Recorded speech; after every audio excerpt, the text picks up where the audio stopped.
Hi all, welcome to NRMRB. Today நம்ம பார்க்க போற topic clotting factor. Clotting factor நம்ம வியூவர்ஸ் ஒருத்தர் கேட்டார், சார் இந்த கிளாட்டிங் ஃபேக்டர் ஞாபகம் வச்சுக்கிறதுக்கு ரொம்ப சிரமமா இருக்கு, அதை கொஞ்சம் சொல்லுங்களே. நானும் யூடியூப்ல பார்த்தேன், எல்லாமே ஞாபகம் வச்சுக்கிறதுக்கு ரொம்ப கஷ்டமா இருக்கு, எல்லாத்துலயுமே ஃபர்ஸ்ட் லெட்டர் மட்டும்தான் இருக்கு. அதுல ஃபர்ஸ்ட் லெட்டர்ல ஏதாவது ஒரு லெட்டர் மறந்துருச்சுனாவோ இல்ல அதுல இருக்கக்கூடிய நிமோனிக்ல ஏதாவது ஒரு வேர்டை நம்ம மிஸ் பண்ணிட்டோம் அப்படின்னாவோ மீதி எல்லாமே கன்ஃபியூஸ் ஆயிடுது. ஸோ அப்போ ஃபேக்டர் நம்பர்லாம் மாறி மாறி போயிடுது. சரி அவர் கேட்டிருக்காரு அப்படின்னு சொல்லி நானும் போய் யூடியூப்ல சர்ச் பண்ணி பார்த்தேன். சர்ச் பண்ணி பார்த்தப்ப எனக்கே கொஞ்சம் சிரமமா தான் இருந்துச்சு, கஷ்டமா இருந்துச்சு. பார்க்கறப்ப நல்லா ஈஸியா இருந்துச்சு. அதுக்கப்புறமா அதுல சொல்ற நிமோனிக் ஸ்டோரியில ஏதாவது ஒரு ஸ்டெப்பை நம்ம விட்டுட்டோம் அப்படின்னா அடுத்தது எல்லாமே நமக்கு தெரியாம போயிடுது, ஃபர்ஸ்ட் ரூல இருந்து தெரியாம போயிடுது. ஓஹோ சரி ஓகே, நம்ம ஏதாவது ட்ரை பண்ணலாம் அப்படின்னு சொல்லி ட்ரை பண்ணி நானும் அதே மாதிரி ஒரு நிமோனிக் போட்டிருக்கேன். உங்களுக்கு ரொம்ப ஈஸியா இருக்கா அப்படிங்கறத கமெண்ட்ல சொல்லுங்க. வாங்க பார்க்கலாம். நம்ம நிமோனிக் ஸ்டோரியில யூஸ் பண்ணக்கூடிய வார்த்தைகள், அடுத்தது அந்த நிமோனிக் ஸ்டோரியில ஏதாவது ஒரு லைன் 2 லைன் மறந்துருச்சு அப்படின்னாக்க மீதி நிமோனிக் ஸ்டோரி ஞாபகத்துல இருந்தாலும் அதுவும் நமக்கு பயனுள்ளதா இருக்கணும் அப்படிங்கிற மாதிரி நம்ம மேக் பண்ணியிருக்கோம். ஒரு சின்ன பையன் கையை கட் பண்ணிக்கிட்டான், ப்ளீடிங் ஆகுது. ஒரு மெடிக்கல் ஷாப்புக்கு போறான். போய் கேட்கறான், அண்ணே எனக்கு ஃபர்ஸ்ட் 2 ப்ரோஎய்டு பேண்டைடு கொடுங்க அண்ணே, அப்படியே இந்த டிஷ்யூ பேப்பர்ல கொஞ்சம் தொடச்சுக்கவா, டிஷ்யூ பேப்பர் எவ்வளோண்ணே அப்படின்னு சொல்லி கேட்கறான். 3 ரூபா அப்படிங்கிறான். சரி ஓகே நான் ஒன்று எடுத்துக்கிறேன் அப்படின்னு சொல்றான். சொல்லிட்டு தொடச்சுக்கிட்டே, அண்ணே ஒரு 4 அட்டை கால்சியம் டேப்லெட் கொடுங்க, அத 5 லேபிள் ஒட்டின கவர்ல எனக்கு ஸ்டேப்லர் பண்ணி கொடுங்க, கொஞ்சம் சீக்கிரம். எட்வின் ஆண்டி வீட்ல 9th கிறிஸ்துமஸ் செலிப்ரேஷன் 10 மணிக்கு நடக்குது. அங்க ஃபிளாஷ் போயிடுச்சு லைட்ல, அதனால ஹைஃபை ஸ்டெபிளைசர் வாங்கிட்டு போகணும், சீக்கிரம் கொடுங்கண்ணே அப்படின்னு சொல்லி அந்த பையன் கேட்கறான். இதுதான் நம்ம ஸ்டோரி. இதுல பாருங்க, ஃபர்ஸ்ட் எஃப்ஐ இது ஒரு ஃபேக்டர், ப்ரோ எய்டு பேண்டேட் கேட்கறான், இது ஒரு ஃபேக்டர். அடுத்தது டிஷ்யூ பேப்பர் கேட்கறான், இது ஒரு ஃபேக்டர். அடுத்தது கால்சியம் டேப்லெட் 4 கேட்கறாங்க, இது ஒரு ஃபேக்டர். அடுத்தது 5 லேபிள் விட்டுன கவர் கொடுங்கன்னு சொல்லி கேட்கறாங்க. அடுத்தது ஸ்டேப்லர் பண்ணி கொடுங்க அப்படின்னு சொல்லி கேட்கறாங்க. சோ அப்ப இதுல 1 2 3 4 5 6 ஃபேக்டர் இதுல க்ளூ இருக்கு. அடுத்து இதுல எட்வின் ஆன்டி, சோ அப்ப இந்த இடத்துல ஒரு க்ளூ இருக்கு.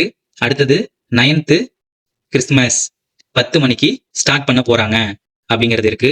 அடுத்தது லைட்டு ஃபிளாஷ் போகாம இருக்க ஹைஃபை ஸ்டெபிளைசர் வாங்கிட்டு போகணும் அப்படின்னு சொல்றான். இதுதான் ஸ்டோரி.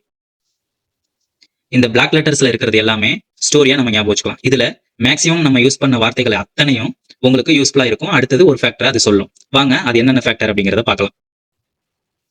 இதுதான் அந்த ஃபேக்டர்.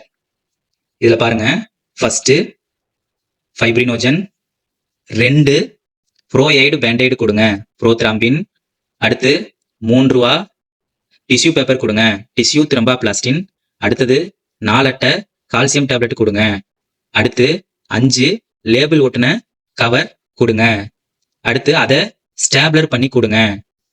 அடுத்தது எட்வின் ஆன்டி வீட்ல 9th கிறிஸ்துமஸ் செலிப்ரேஷன் நடக்குது, 10 மணிக்கு ஸ்டார்ட் பண்ண போறாங்க, அதனால ஃபிளாஷ் ஆகாம இருக்க ஹைஃபை ஸ்டெபிளைசர் வாங்கிட்டு போகணும், சீக்கிரம் கொடுங்க. இப்படிங்கிறதா நம்ம நிமோனிக் ஸ்டோரி.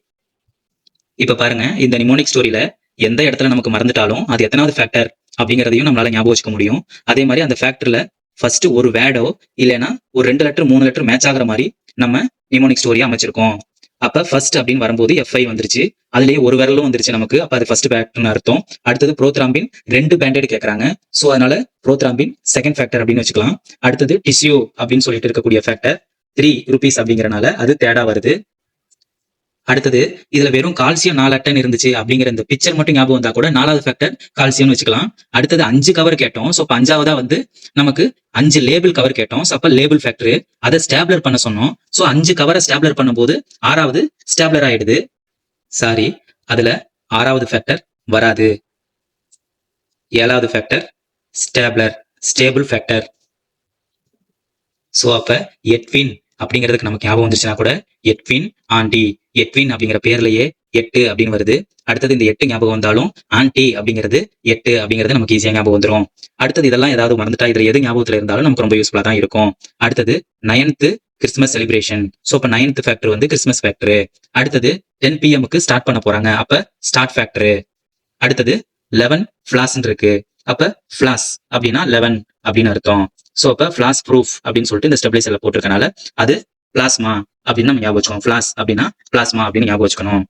அடுத்தது ஹைஃபை அப்படிங்கிறப்ப ஹை அப்படின்னாக்க ஹெக்மேன், ஹெக்மேன் ஃபேக்டர் அப்படின்னு ஞாபகம் வச்சுக்கணும். FI அப்படின்னாக்க ஃபர்ஸ்ட் எப்படி 5 வந்துச்சோ FI வந்துச்சோ அதே மாதிரி லாஸ்டா FI வரும். அதுல வந்து ஸ்டெபிலைசர்ல FI இருக்கனால ஃபைப்ரின் ஸ்டெபிலைசிங் ஃபேக்டர் அப்படின்னு நம்ம ஞாபகம் வச்சுக்க முடியும். இந்த ஸ்டோரியை இதே மாதிரியே திருப்பி 2-3 தடவை 3 தடவை 4 தடவை நீங்க திருப்பி சொல்லி பார்த்துட்டு அதுக்கப்புறமா அந்த கிளாட்டிங் ஃபேக்டர் அப்படிங்கிற இமேஜ் நம்மளோட இதுல இருக்கு, அதை ஸ்கிரீன்ஷாட் எடுத்து வச்சுட்டு அதை திருப்பி பிராக்டிஸ் பண்ணி பாருங்க. அந்த ஃபேக்டரை திருப்பி படிச்சு பாருங்க. படிச்சு பார்த்துட்டு அந்த ஃபேக்டர் நமக்கு ஞாபகத்துல இல்லைன்னா கூட அந்த ஃபேக்டர் அதோட நம்பர் என்ன, அந்த ஃபேக்டர் என்ன வேர்ட்ல ஆரம்பிக்கும் அப்படிங்கிறது இருக்கும். இந்த ரெண்டுமே நமக்கு ஞாபகத்துல இருந்துச்சு அப்படின்னா இதுல இருந்து வரக்கூடிய MCQஸை கண்டிப்பா நம்மளால அட்டன் பண்ண முடியும். நம்ம அடுத்த வீடியோல இதே கிளாட்டிங் ஃபேக்டருக்கு எப்படி பார்த்தோமோ இதே மாதிரி ரொம்ப ஈஸியா எப்படி கிளாட்டிங் ஆகுது, கிளாட்டிங் ஆகக்கூடிய மெக்கானிசம் என்ன, அதுல இந்த ஃபேக்டர் ஒவ்வொரு ஃபேக்டரும் எந்தெந்த இடத்துல போய் என்ன வேலையை செய்யுது அப்படிங்கறத நம்ம அடுத்த வீடியோல பார்ப்போம். தேங்க்யூ.